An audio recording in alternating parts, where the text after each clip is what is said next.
आपके शहर और गांव में कितना हुआ विकास? चुनावी शंखनाद में क्या होंगे नेताजी के वादे? हर मुद्दों पर होगी बात। समय इंडिया 24 लेकर आ रहा है नेताजी के बोल। इस कार्यक्रम के प्रायोजक नेशनल हॉस्पिटल रीवा एवं सिनर्जी कैंसर केयर। 24 के कार्यक्रम नेताजी के बोल में आज हमारे साथ धौनी विधानसभा के गोड़वाना गणतंत्र पार्टी से प्रत्याशी सेवानिवृत्त लालदेव सिंह जी हैं और आप इसके पहले एसडीओपी पद से रिटायर होने के बाद इन्होंने जन सेवा करने का निर्णय लिया और अब एक प्रत्याशी के तौर पर धौनी विधानसभा से चुनाव लड़ रहे हैं। लालदेव सिंह जी, आपका बहुत बहुत स्वागत है समय इंडिया। धन्यवाद। क्या इस प्रकार के मुद्दे हैं जनता के बीच? जनता के बीच में सबसे पहला मुद्दा तो हमारा ये है कि जो सरकार ने जो शिक्षा व्यवस्था जो बदहाल कर रखी है उस पर हमारा फोकस रहेगा कि शासकीय विद्यालय में बच्चे जाएं और उस पर अच्छी पढ़ाई हो और शिक्षक जो आज बिल्डिंग पर दिख रही है उनमें जो वहाँ स्ट्रेंथ है वो परिपूर्ण हो चपरासी से।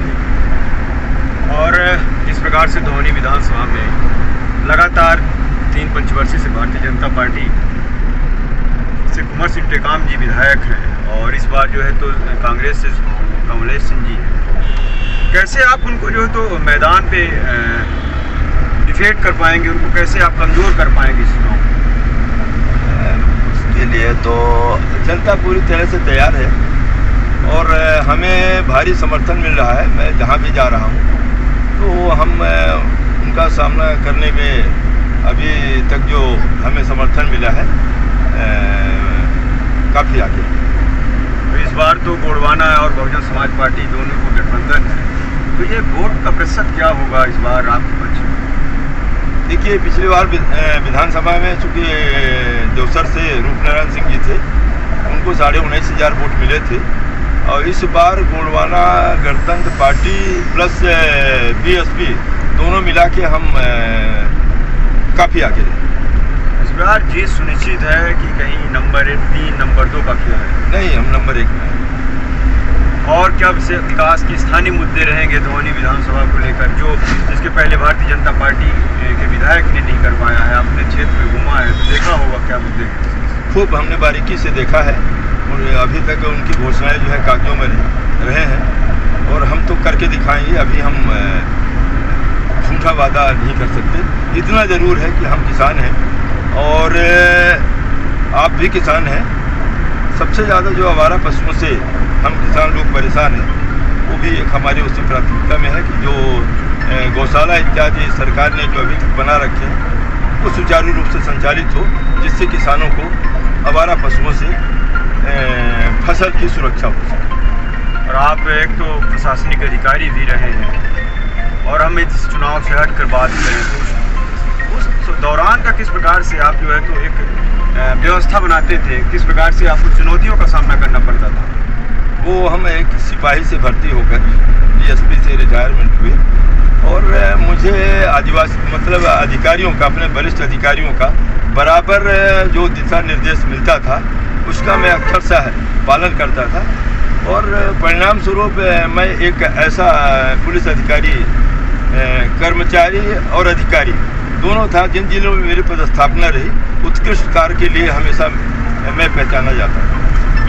और इस बार आप जो है तो कैसे आप इन्होंने एक सेवक रहा हो, कर्मचारी रहा हो, अधिकारी रहा हो और वो राजनीति में क्यों कदम रखा है और क्यों आवश्यकता महसूस की कि जो हमें राजनीति करनी चाहिए?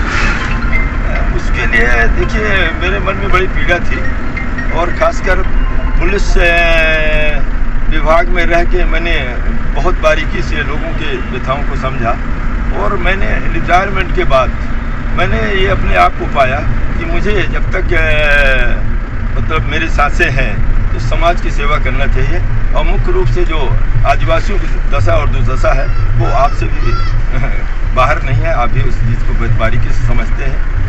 तो इस पीड़ा को लेकर मैं मैदान में उतरा। जन सेवा के माध्यम से आप किस प्रकार से क्षेत्र की जनता को सेवा करें? क्षेत्र की जो सामने समस्याएं आएंगी उनका हम सामना करेंगे। साथ ही जो ज्वलन समस्याएं हैं वो हम सबसे मतलब शेयर करके उस पर जो भी वैधानिक कार्रवाई होगी, चूँकि मैं नौकरी में रहा और मैं प्रशासनिक और अधिकारियों की सीमा को समझता हूँ और जानता हूँ, और उस दायरे में रह के हम जनता के जो भी समस्याएं होंगी अधिकारियों से समन्वय करके उनसे मिल के और हम उसकी समस्या के निदान में जो है सफल होंगे।